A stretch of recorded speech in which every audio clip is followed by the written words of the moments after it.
నమస్తే. దేశవ్యాప్తంగా కుల గణనకు సంబంధించినటువంటి విషయంలో సెంట్రల్ కేబినెట్ అయితే కీలకమైన నిర్ణయం తీసుకుంది. దేశవ్యాప్తంగా కూడా జన కుల గణన చేయాలని చెప్పేసి నిశ్చయించుకున్నటువంటి విషయాన్ని అయితే మీడియా ముఖంగా ప్రస్తావించినటువంటి పరిస్థితి. ఇక కేబినెట్లో తీసుకున్నటువంటి ఆ నిర్ణయం పట్ల దేశవ్యాప్తంగా కూడా ఉన్నటువంటి బీసీ లీడర్లు అయితే హర్షం వ్యక్తం చేస్తూ ఉన్నారు. ఇక బీసీలకు సంబంధించినటువంటి విషయంలో బీజేపీ ప్రభుత్వం ఏదో ఒకటి చేయబోతుందనేటువంటి ధీమాను అయితే వ్యక్తం చేస్తున్నటువంటి పరిస్థితి. మనతో పాటుగా మాట్లాడడానికి BJP policy and research convener Suryapalli Srinivas BJP నేత ఉన్నారు. సార్ నమస్తే. నమస్తే. కేంద్ర ప్రభుత్వం ఒక కీలకమైనటువంటి నిర్ణయం తీసుకుంది. దాదాపుగా ఈ 65-70 ఏళ్ళ స్వతంత్ర భారతంలో ఏ ప్రభుత్వం కూడా ఆ నిర్ణయం తీసుకున్నట్టుగా లేదు. కులగణనకు సంబంధించినటువంటి విషయంలో మాట్లాడాలనుకుంటే అందరికీ నమస్కారం. ముందుగా కాళోజీ యాజమాన్యానికి మీకు నమస్కారం. ముందుగా నరేంద్ర మోడీ గారికి, భారత ప్రధాని నరేంద్ర మోడీ గారికి, ఎన్డీఏ ప్రభుత్వానికి ధన్యవాదాలు చెప్తున్నాము. స్వతంత్ర భారతదేశంలో మొట్టమొదటిసారిగా జనకుల గణన జరగబోతుంది. దానికి cabinet committee of parliamentary affairs వాళ్ళు నిర్ణయం తీసుకోవడం దాన్ని స్వాగతిస్తూ సంతోషాన్ని వ్యక్తపరుచుతున్నాము. ఈ కుల గణన, జనకుల గణన అనేది దేశం యొక్క సామాజిక ఆర్థిక పరిస్థితులన్నింటినీ కూడా తెలియపరచబోతుంది.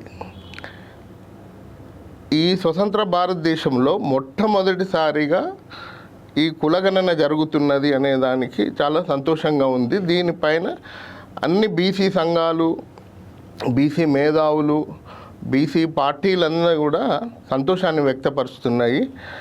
కొన్ని తమ క్రెడిట్ కోసం కూడా కొన్ని పార్టీలు, కొన్ని సంఘాలు ప్రయత్నాలు చేస్తున్నాయి. కానీ ఈ క్రెడిట్ అంతా కూడా నరేంద్ర మోడీ గారికి, అదేవిధంగా భారతీయ జనతా పార్టీ ఎన్డీఏ ప్రభుత్వానికే చెందుతుందనేది చెప్పడంలో ఎట్లాంటి ఆశ్చర్యం లేదు. తెలంగాణ రాష్ట్రంలో మొన్నటి వరకు జరిగినటువంటి ఏదైతే సామాజిక, ఆర్థిక, రాజకీయ గణన ఏదైతే ఉందో ఆ గణన తర్వాత సెంట్రల్ గవర్నమెంట్ ఈ నిర్ణయం తీసుకుంది. ఇది ఫస్ట్ క్రెడిట్ తెలంగాణలో ఉన్నటువంటి కాంగ్రెస్ ప్రభుత్వానికే దక్కుతుందని స్వయంగా ముఖ్యమంత్రి అలాగే కాంగ్రెస్ పార్టీ నాయకులు అందరూ కూడా చెప్పుకుంటూ ఉన్నారు. దీన్ని ఎట్లా చూస్తారు? అంటే తెలంగాణలో జరిగింది అది కులగణన కాదు, అది సర్వే, సోషో ఎకనామిక్ సర్వే. అది వాళ్ళు ఇచ్చిన డేటాలోనే ఉంటుంది. సోషో ఎకనామిక్ సర్వే తెలంగాణ రాష్ట్రంలో ఒక్కనే రాష్ట్రంలో కాదు, కర్ణాటకలో జరిగింది, బీహార్లో జరిగింది. దేశంలో మొట్టమొదటిసారి కేరళలో జరిగింది, 1968లో జరిగింది. అప్పుడు అన్నీ జరిగినాయి, అన్నీ కూడా సర్వేలే కానీ సెన్సస్ కాదు, కులగణన కాదు.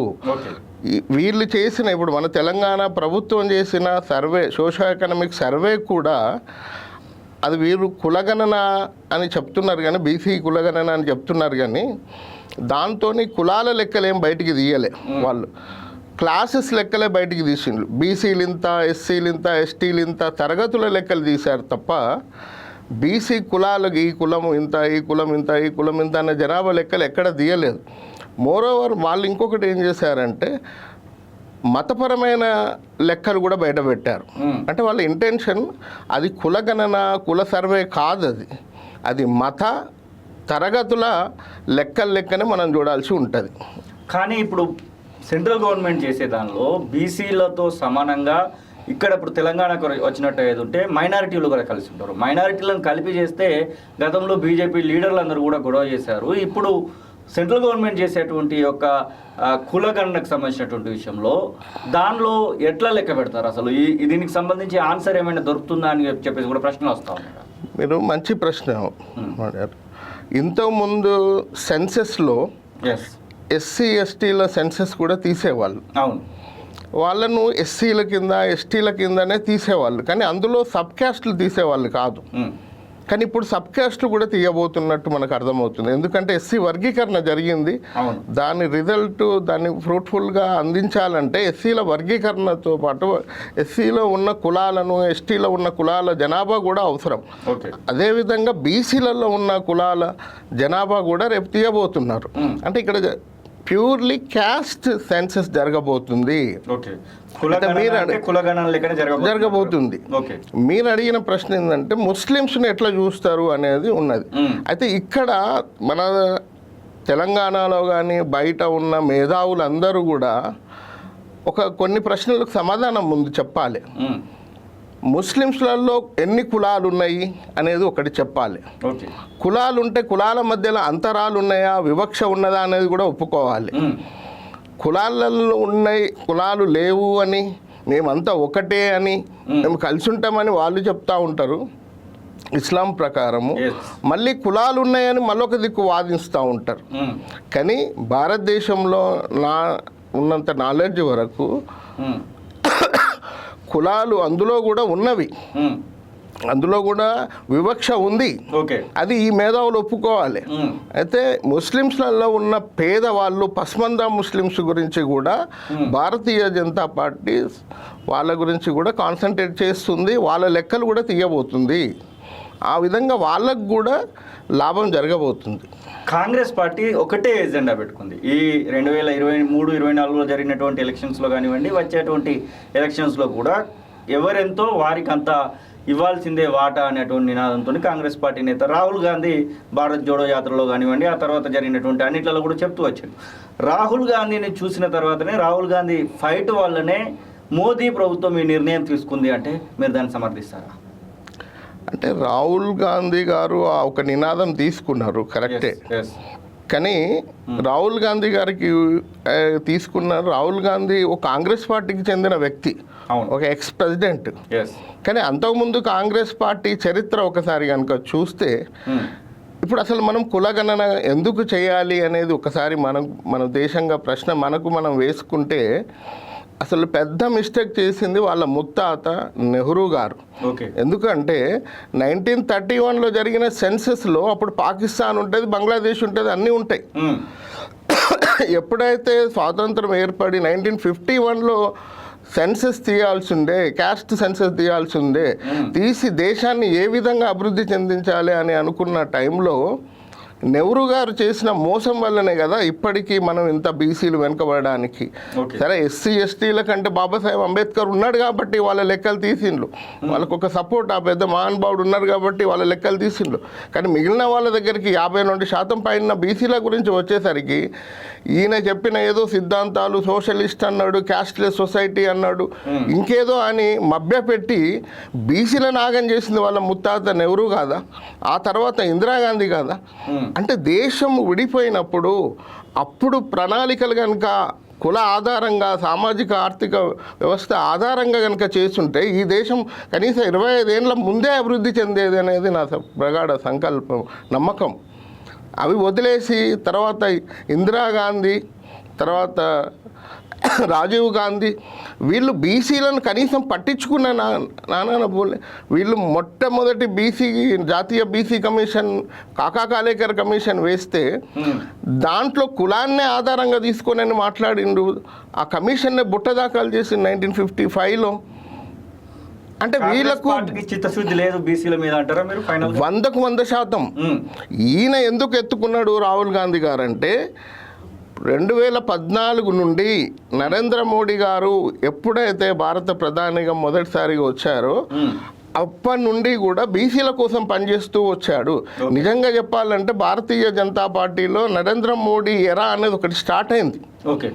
నరేంద్ర మోడీ ఎరా స్టార్ట్ అని కావడం ఏంటంటే అది ఇండైరెక్ట్గా నథింగ్ బట్ ఇది బీసీ ఎరా స్టార్ట్ అయింది.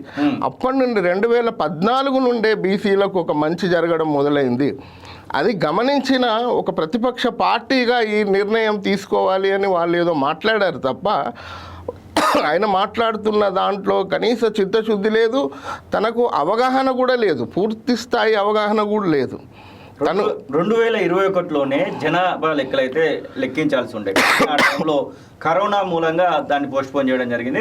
దాని తర్వాత 2031 వరకు కూడా ఉండదా అని చెప్పేసి వచ్చినటువంటి సందర్భాలు కూడా మనం చూసినాం. 2026లోనో లేకపోతే 2027లోనో మనం ఇప్పుడు మాట్లాడుతున్నటువంటి జన కులగణన జరగబోతుంది అంటా ఉన్నారు. ఈ జన కులగణనకు సంబంధించినటువంటి విషయంలో సరిగ్గా లెక్కలు వచ్చడానికి అవకాశం ఉందంటారా? ఎందుకంటే ఇప్పుడు తెలంగాణ రాష్ట్రంలో కూడా లోకల్ బాడీస్ ఎలక్షన్స్లో 42% రిజర్వేషన్ అని, అన్నిట్లలో కూడా 42% రిజర్వేషన్ కోసం ప్రతిపాదనలు చేసి ఉంది తెలంగాణ ప్రభుత్వం కూడా. అవును, అంటే వీళ్ళు రాష్ట్రం గురించి వీళ్ళు మాట్లాడుతూ ఉన్నారు.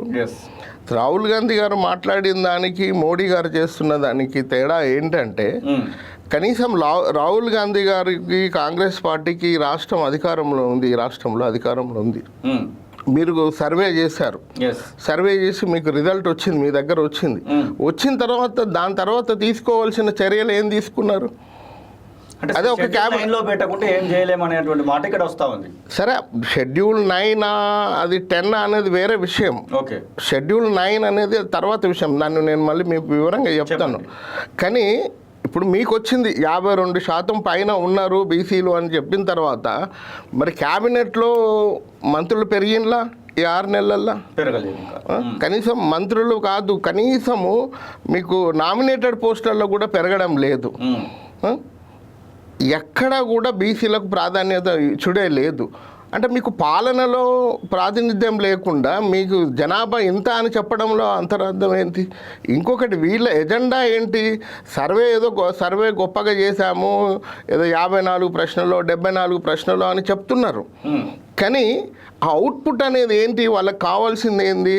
ముస్లిం రిజర్వేషన్ 10% అని ఎస్టాబ్లిష్ చేయడం కోసం ఒక ప్రయత్నం జరిగినట్టు కనిపిస్తూ ఉంది.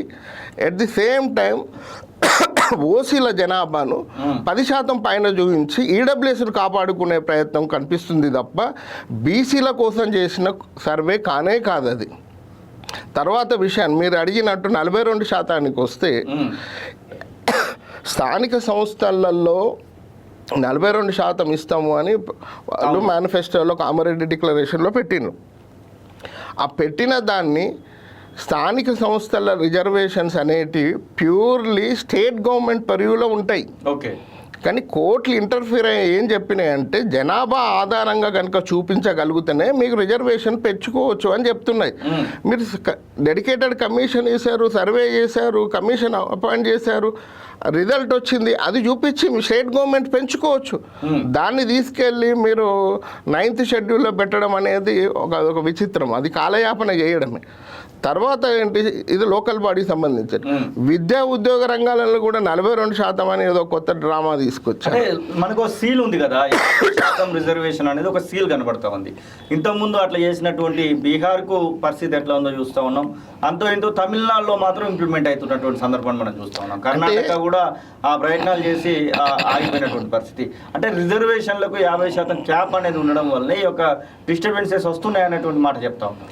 అంటే ఇక్కడ వచ్చిన ప్రాబ్లం ఏంటి సినానా, ఒక రిజర్వేషన్కు స్థానిక సంస్థల రిజర్వేషన్లు వేరు, ఓకే, విద్యా ఉద్యోగ రంగాలలో రిజర్వేషన్స్ వేరు.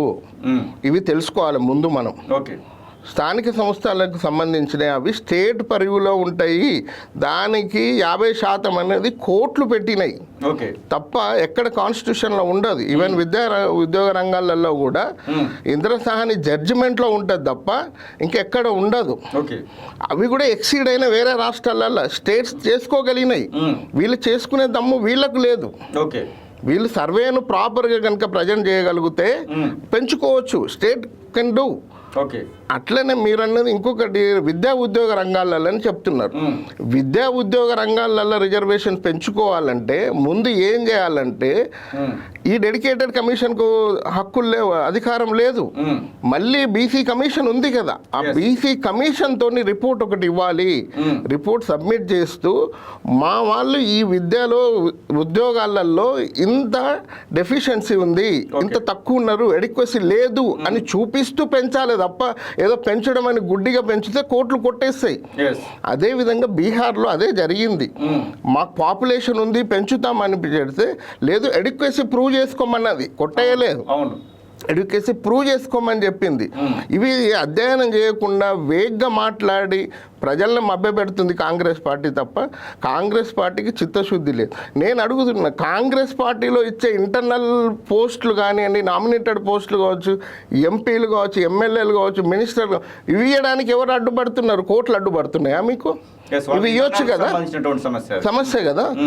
ఇప్పటి వరకు ఒక బీసీ ముఖ్యమంత్రి కాలే కదా, బీసీని ముఖ్యమంత్రి చేయొచ్చు కదా. ఈ సెన్సెస్ వచ్చింది కదా, సర్వే రిజల్ట్స్ వచ్చినాయి కదా, మరి రేవంత్ రెడ్డే ఉండాలన్నా? ఇప్పటి వరకు బీసీ ముఖ్యమంత్రి లేడు కదా. ఓకే, అంటే వీళ్ళు మనల్ని ప్రజల్ని బూమరాంగ్ చేస్తున్నారు. దీన్ని తీసుకెళ్ళి ఏదో కేంద్రం పరిధిలో వేసి మేము తప్పించుకుంటున్నామని అంటున్నారు. అన్నిటికన్నా ఇంపార్టెంట్ ఏంటంటే గత 10 సంవత్సరాలుగా ఒక అన్యాయం అయితే జరుగుతుంది. చెప్పండి. జాతీయ స్థాయిలో బీసీలకు మంచి చేసుకుంటూ వస్తున్నది కేంద్ర ప్రభుత్వము. తెలంగాణ ఏర్పడ్డ తర్వాత బీసీలు తిరోగమన స్థాయికి వెళ్ళిపోయిండ్రు. బీసీలకు జరిగినంత అన్యాయం 2014 నుండి ఇప్పటి వరకు గత స్వాతంత్రం వచ్చినప్పటి నుండి కూడా జరగలేదు. అంతకన్నా ఎక్కువ అన్యాయం జరుగుతూనే ఉంది. అది కేసీఆర్ కావచ్చు, ఇటు రేవంత్ రెడ్డి కావచ్చు.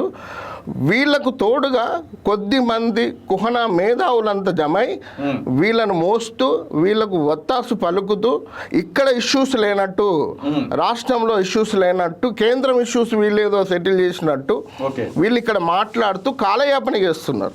ఇక్కడ వందలాది ఇష్యూస్ ఉన్నాయి బీసీకి సంబంధించిన. ఇక్కడ ఇష్యూస్ మాట్లాడరు, ఇక్కడ ఇష్యూస్ చెయ్యరు. అంటే జంతర్ మంతర్ దగ్గర పోయి దీక్షలు చేస్తూ, నిరాహార దీక్షలు చేస్తూ ఒక తమాషా క్రియేట్ చేస్తున్నారు. కానీ ఇక్కడ తెలంగాణ ఇష్యూస్ చేయాలి. ముందు మన తెలంగాణ ఇష్యూస్ లేవా బీసీలకు సంబంధించి? ఎందుకు లేవు? ఎన్ని లేవు? వందలాదిగా ఉన్నాయి. నేను మళ్ళీ చెప్తున్నా, తెలంగాణ వచ్చిన తర్వాత బీసీల పరిస్థితి ఎట్లున్నదంటే పొయ్యిలకెళ్ళి పెనంలకెళ్ళి పొయ్యిలకు పడ్డట్టున్నది. అసలు ఈ జన కులగణన ఒకవేళ జరిగినట్టు ఏదుంటే దేశవ్యాప్తంగా ఉన్నటువంటి బీసీలకు ఏం న్యాయం జరగడానికి అవకాశం ఉంటుంది? గతంతో పోలిస్తే ఏమేమి మార్పు అవకాశం ఉంటుంది? అసలు జన కులగణన కనుక రిజల్ట్ జరుగుతుంది తప్పకుండా. జరిగిన తర్వాత భారతీయ జనతా పార్టీ పండిట్ దీన్ దయాళ్ ఉపాధ్యాయ మూల సిద్ధాంతం అంత్యోదయ సిద్ధాంతం. అదేవిధంగా నరేంద్ర మోడీ గారి ప్రభుత్వం ఒక సూత్రం ఏంటంటే సబ్కే సాత్ సబ్కా వికాస్ సబ్కా విశ్వాస్ సబ్కా ప్రయాస్ అనే ఒక సూత్రం మాది. అంటే ఇక్కడ ఒక చిన్న లాజిక్ కూడా ఉంది, మీకు చెప్పాలి. చాలామంది ఇక్కడ అప్పర్ బీసీలు, అగ్రేరియన్ బీసీలు ఏం మొదలు పెట్టిందంటే మేము బీసీలము, మేము ఇంతమంది, మా శాతం 52% ఉంది, రేపు జనాభా లెక్కలు వస్తే 52 వాటా మేము తీసుకుంటాము, దాంట్లో క్రీమ్ తిందామని ప్రయత్నాలు చేస్తున్నారు. కానీ నేనేం చెప్తున్నా అంటే భారతీయ జనతా పార్టీ అట్లా ఉండదు. ఇది కులగణన జరగబోతుంది. Please understand and underline this word. కులగణన, నాట్ క్లాస్. కులగణన జరగబోతుంది. ఎంత చెప్పబోతుంది, వెనకటి లెక్కలు కాదు, ఏ కులం ఎంత ఉందో చెప్పబోతుంది. ఆ కులానికి న్యాయం జరగబోతుంది. అదేవిధంగా భారతీయ జనతా పార్టీ మూల సిద్ధాంతమైన అంత్యోదయ సిద్ధాంతము ప్రకారము కింద ఉన్న వర్గాలు ఎవరైతే ఇప్పటి వరకు నెగ్లెక్ట్ కాబడ్డారో వాళ్ళ కోసం పనిచేయబోతుంది. ఏదో ఒక వర్గం ఇంతుంది అని చూపించి పెద్ద మూట ఎత్తుకపోదామని ఆశలు పెట్టుకోకండి అని నేను చెప్తా ఉన్నాను. అంటే బీసీలలోనే అప్పర్లో ఉన్నటువంటి బీసీలు, బీసీ డీలు, బీసీ డీలలో ఉన్నటువంటి వాళ్ళ గురించి మీరు మాట్లాడుతున్నారా? అంటే బీసీ బి అని నేను అన్నట్లే. ఎవరైతే అధికారాన్ని కాస్త ఎంజాయ్ చేసి వాళ్ళు ఏమనుకుంటున్నారంటే ఒక విచిత్ర వాదన తీసుకొస్తున్నారు. ఎందుకే నేను ఇప్పుడు ఇక్కడ బయటపడాలనుకుంటున్నా. వాళ్ళు ఎందుకంటే మేము 52% ఉన్నాం, 52% ఉన్నాం అంటున్నారు. మేమని చెప్పుకుంటున్నారు. చెప్పుకోవడంలో తప్పు లేదు. బీసీగా 52% ఉన్నాం. కానీ బీసీలో ఉన్న 136 కులాలు కలిపితేనే 52% అవుతుంది. ఒక్క కులం లేకున్నా 52% కాదు. ఇంకొకటి, బీసీలలో ఉన్న అన్ని కులాలకు న్యాయం జరగాలి. వాళ్ళకి సామాజిక, ఆర్థిక, విద్య, ఉద్యోగ రంగాలు, రాజకీయ రంగాల్లో ఏ విధంగా ఉన్నారనేది డేటా కూడా బయటికి రాబోతుంది, తేటతెల్లం కాబోతుంది. దాన్ని బట్టి ఎవరు లేరో వాళ్ళకు అధికారం కానివ్వండి, అవకాశాలు కానీ రావాలి. వాటి కోసం ప్రయత్నం చేయాలి. ఏదో పెద్ద నంబర్ నుంచి మేమేదో చేయాలని అనుకోవడం తప్పు.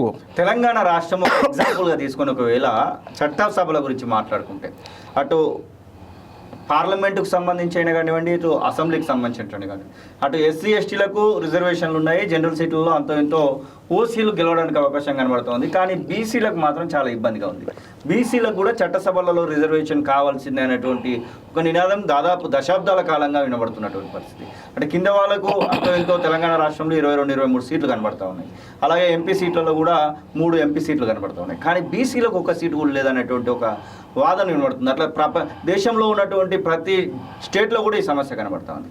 ఈ ఏదైతే జన కులగణన జరిగిన తర్వాత బీసీలకు చట్టసభలలో రిజర్వేషన్ గురించి మోదీ ప్రభుత్వం ఏమైనా ఆలోచిస్తుంది అనుకుంటున్నారు?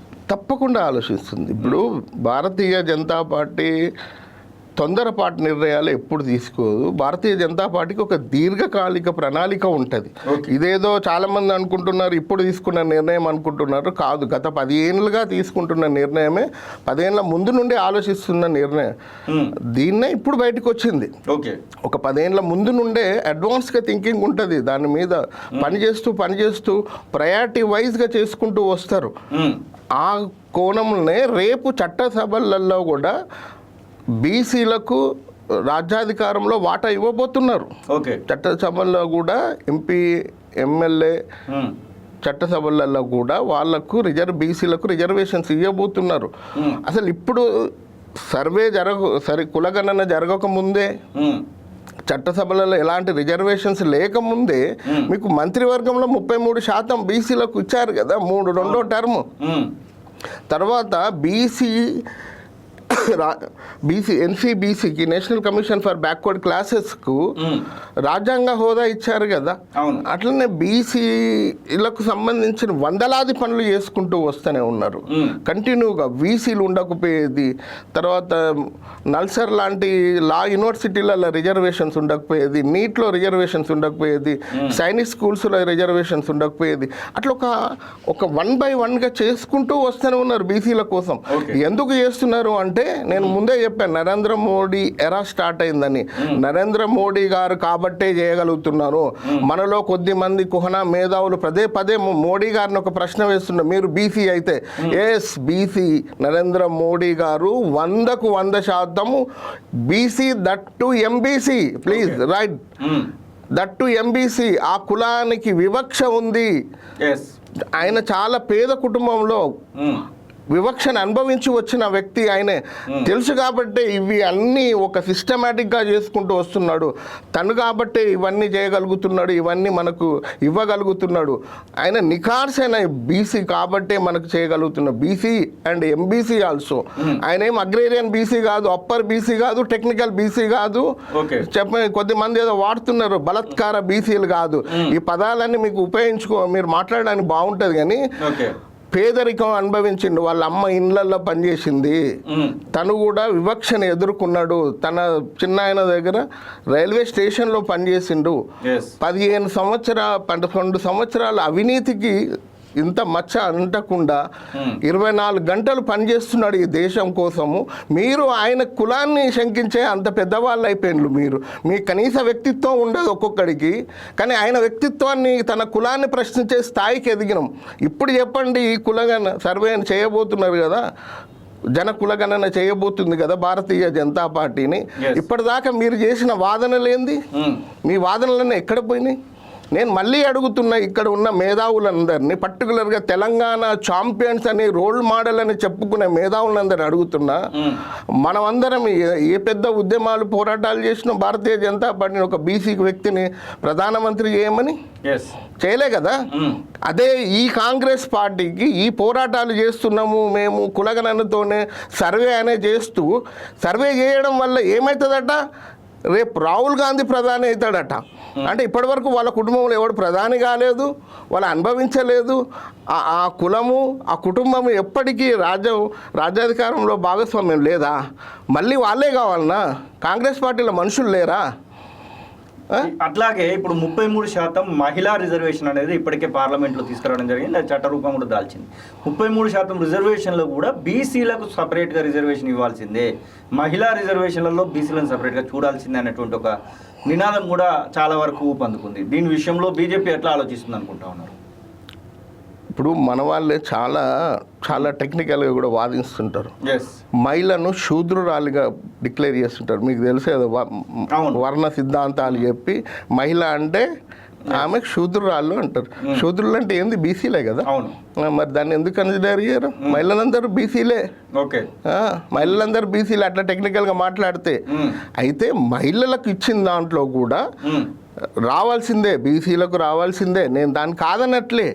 కానీ నీవు అపరిశుద్ధంగా ఉన్న సమస్యను పరిష్కారం చేయగానే మాట్లాడుతున్నారు కదా ఈ మేధావులు అనే వాళ్ళు. వీళ్ళందరూ కూడా అసలు మన సమస్య లేదా? నేను అడుగుతున్న మండల్ కమిషన్ ఎప్పుడు ఏర్పడేది? 92లో కదా మనకు జడ్జిమెంట్ వచ్చింది. 92 నుండి ఇప్పటి వరకు వర్గీకరణ మాట్లాడతారు ఎందుకు? ఈ వర్గీకరణ మాట్లాడారు అప్పర్ బీసీలో, ఎందుకు మాట్లాడారు? అక్కడ బీసీలు కావాలని, అంటే బీసీల పేరు మీద మొత్తం క్రీమ్ తిందామనా? ఎందుకు మాట్లాడారు? అంటే మీకు సెలెక్టెడ్ ప్రశ్నలు, ఒక ఆయన అడుగుతాడు మంత్రిత్వ శాఖ లేదు, ఇంకొక ఆయన మాట్లాడతాడు అదే మీటింగ్లో సోషల్ జస్టిస్ మినిస్ట్రీ, ఇప్పుడు ఉన్నదే సోషల్ జస్టిస్ మినిస్ట్రీ కదా, అది ఒక మంచి నామిక్లేచర్ కదా. ఇంకొక ఆయన అంటాడు బీసీ అని అంటాడు. అసలు ఇంకా బీఆర్ఎస్ పార్టీ అయితే అసలు మొత్తం నాశనం చేసింది ప్రజలను, బీసీలను అన్యాయానికి గురి చేసింది. దాని గురించి మాట్లాడారు. అది ఇక లోకల్ ఇష్యూస్ అన్నీ వదిలేసుకున్నాం కదా. అవును, 2004లో రాజశేఖర్ రెడ్డి ముఖ్యమంత్రి ఉన్నప్పుడు బీసీ వెల్ఫేర్ మినిస్టర్ ఎవరండి మీకు తెలుసా?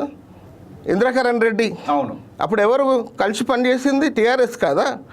అంటే ఒక రెడ్డిని తీసుకొచ్చి బీసీ వెల్ఫేర్ మినిస్టర్ పెడతారు. వీళ్ళది ఇది సామాజిక న్యాయం అంటే వీళ్ళు చేసేదంతా కూడా వీళ్ళు వేరే వాళ్ళ కోసం పనిచేస్తున్నారు, నిజంగా బీసీల కోసం కాదు. వీళ్ళకు ఒక పైత్యం ఉన్నది. అగ్ర బీసీ 2-3 కులాలకు ఒక విధమైన పైత్యం ఉంది, అహంకారం ఉంది. కొద్దో గొప్ప రాజ్యాధికారంలో వాటా వచ్చిందని, మా అంత వాడు లేడని చిన్న బీసీలను నెగ్లెక్ట్ చేస్తూ, నేను చెప్తున్నాను సంచార యాత్రల గురించి ఒక్కనాడైనా మాట్లాడినలా లేదు. తర్వాత ఫెడరేషన్స్ ఉన్నాయి, కార్పొరేషన్స్ ఉన్నాయి, వాటి గురించి వాటికి పాలక మండలి ఉన్నదని అడిగినలా? కరోనా కాలంలో చచ్చిపోయిన ఫెడరేషన్కు సంబంధించిన వ్యక్తులు, ఆ కుల వృత్తుల మీద ఆధారపడ్డ బీసీలు చచ్చిపోయినా అడిగినోడు లేడు. వీళ్ళు పొడి పొడి మాటలు, పై సిద్ధాంతాలు మాట్లాడుతూ 4-5 ప్రశ్నలు మాట్లాడుకొని అంటే కేంద్రం వైపు మాట్లాడడం. మీకు అసలు నైతికత లేదు. మీకు చెప్తున్నాను, అంటే జంతర్ మంతర్ దగ్గర దీనిపైన ఖచ్చితంగా చర్చ పెట్టాల్సిందే. దాదాపుగా అన్ని రాజకీయ పార్టీలు కూడా దీన్ని ఆమోదించాల్సినటువంటి ఆవశ్యకత ఇప్పుడు ఏర్పడింది. కాబట్టి ఈ ఆమోదం తర్వాత ఎప్పుడు ప్రారంభం కాబోతుంది అనుకుంటున్నారు? అలాగే ఇది 10 ఏళ్ళకు ఒకసారి జరగాల్సింది 2011లో జరిగింది, 2021లో కరోనా సమయంతో ఆగిపోయింది. ఇప్పుడు 2026లో జరగచ్చు అంటారా, లేకపోతే 2031 వరకు దీన్ని ఇలానే కంటిన్యూ చేసి 2031లో జరగచ్చు అనుకుంటున్నారా? సరే, నేను ఒకటే చెప్తున్నా సినా, ఇప్పుడు మనం టెక్నికల్ విషయాల కన్నా కూడా మనం సంతోషించవలసింది ఏంటంటే మొట్టమొదటిసారిగా బీసీ కులగణన జరగబోతుంది. బీసీ కులగణన జరగబోతుంది. అది జరగనియండి. జరిగిన తర్వాత దాని రిజల్ట్, దాని అవుట్పుట్ ఏమొస్తుంది మనకు తెలుస్తుంది కదా. దాని ముందు స్వాగతిద్దాం, అది చేసిన పార్టీని స్వాగతిద్దాం, ఆ నిర్ణయం తీసుకున్న వ్యక్తిని గౌరవిద్దాం. దానికి ఇంకేదో రకరకాల మాటలు తగ్గించి వాటి మీద చేద్దాం. నేను ఇంకొకటే చెప్తున్నా, ఇప్పటి వరకు కూడా గత 4 ఏళ్ల నుండి చూస్తున్నా కొన్ని వందలాది వ్యాసాలు వచ్చినాయి. జనగణనలో కులగణనలో లేదు, అది లేదు, ఇది లేదు, పిల్లికి లెక్కుంది, కాకి లెక్కుంది, బర్రెకు లెక్కుంది అని పెద్ద సిద్ధాంతాలు చెప్పిన వాళ్ళు ఇప్పుడు ఇది జరగబోతుంది. నేను అడుగుతున్నా, రాష్ట్రంలో ఉన్న సమస్యల మీద ఒక్కసారి కాన్సన్ట్రేట్ చేయండి, మీ కులాలలో ఉన్న సమస్యల మీద ఒక్కసారి కాన్సన్ట్రేట్ చేయండి. అరే బీసీలకు 15,000 కన్నా ఎక్కువ ర్యాంక్ వస్తే మీకు ఫీజు రియంబర్స్మెంట్ లేదు. అవును, ఇది వదిలేసి పెద్ద పెద్ద మాటలు మాట్లాడుతున్నాం, మన ఇంట్లో పనులు చేయలేం కానీ ఇక్కడ రాష్ట్ర సమస్యలు తీర్చలేమని. అసలు ఎంబీసీలు ఎవరు, సంచార జాతులు ఏం చెప్పడానికి వీల్లేదు. ఇప్పటికీ కుహనా మేధావులకు ఎంబీసీలు ఎవరు, సంచార జాతులు తెలియదు. సంచార జాతులను ఎంబీసీలు అంటారు. మౌర్యం నేను చెప్తున్నా, ఇంకా ఘోరం. ఇంకా నాయకులు ఉన్నారు సగర్లకు, తర్వాత వీళ్ళు శాలివాహనులకు తేడా తెలియని వాళ్ళు కూడా పెద్ద ఉద్యమ నాయకులై తిరుగుతున్నారు. అంటే చెప్తున్నా, వీళ్ళకు కనీస అవగాహన లేని ఉద్యమ నాయకులు అందరూ బయలుదేరిండ్లు మన రాష్ట్రంలోనే. మరి వీళ్ళు దేంతో మాట్లాడుతున్నారు, ఎందుకు మాట్లాడుతున్నారో తెలియదు. వీళ్ళు పొద్దున్న లేస్తే బీసీ ఉద్యమకారులు అయిపోయిండ్లు. 2023లో బీసీ సీఎం అనేటువంటి నినాదంతోనే బీజేపీ పార్టీ అధికారంలోకి రావడానికి చూసింది, కానీ 8 సీట్లతోనే ఆగిపోయినటువంటి పరిస్థితి. ఇప్పుడు ఇక్కడ కుల జనగణన జరిగిన తర్వాత ఏమైనా మార్పు రావచ్చు అనుకుంటున్నారా? తెలంగాణ ప్రజలు బీజేపీకి అట్రాక్ట్ అవ్వడానికి ఇది ఏమైనా పనిచేస్తుంది అనుకుంటున్నారు? అంటే రాజకీయాల కోసమే బీజేపీ ఆలోచించదు, అట్లా ప్రజల దృష్టినే ఆలోచిస్తుంది. తప్పకుండా ఒకసారి ఒక నిర్ణయం తీసుకుంటే 100% కట్టుబడి ఉంటుంది. రేపు తెలంగాణలో రాబోయేది బీసీ ముఖ్యమంత్రి బీజేపీ. ప్రజలు కూడా బీజేపీనే కోరుకుంటున్నారు. ఆల్రెడీ చూసిండ్లు, కాంగ్రెస్ని చూస్తూనే ఉన్నారు, టీఆర్ఎస్ని అయితే చూసిండ్లు. ప్రజలు చెప్తున్నారు, మొన్న మీటింగ్లో బీసీ అన్న పదం వాడలేదట. 80,000 పుస్తకాలు చదివిన మహానుభావుడు ఇక ఈయనైతే మొత్తం బీసీ అని రాకుండా రెడ్డికి ఇచ్చుకుంటూ పోతున్నాడు. ఓకే. ఇక బీసీ మేధావులో మరి ఇంకేదో మాట్లాడదు, ఢిల్లీ కనిపిస్తుంది వాళ్ళకి, ఇక్కడ దగ్గర కనిపిస్తారు. కానీ ప్రజలందరూ కూడా అన్నీ చూస్తున్నారు, అన్నీ అబ్జర్వ్ చేస్తున్నారు, ఎవరు ఎట్లాంటి నాటకాలు ఆడుతున్నారు, ఎవరు నిజంగా పనిచేస్తున్నారు అనేది ప్రజలకు తెలుసు. సమయం సందర్భం వచ్చినప్పుడు ప్రజలు ఎవరికి ఏం చెప్పాలో వాళ్ళకి చెప్తారు. కానీ ఇది ఒక చారిత్రాత్మక నిర్ణయము. ఇది మోడీ గారి వల్లనే జరిగింది, భారతీయ జనతా పార్టీ ఎన్డీఏ ప్రభుత్వం వల్లనే జరిగింది. అది కూడా ఎందుకు జరిగిందంటే మోడీ గారు ఒక ఎంబీసీ కాబట్టే, please underline this one. Modi గారు నిఖార్సైన బీసీ, ఒక ఎంబీసీ, ఒక పేద బీసీ కాబట్టే జరిగింది. That credit goes to Narendra Modi గారు. నరేంద్ర మోడీ గారికి ధన్యవాదాలు. Thank you Seenanna.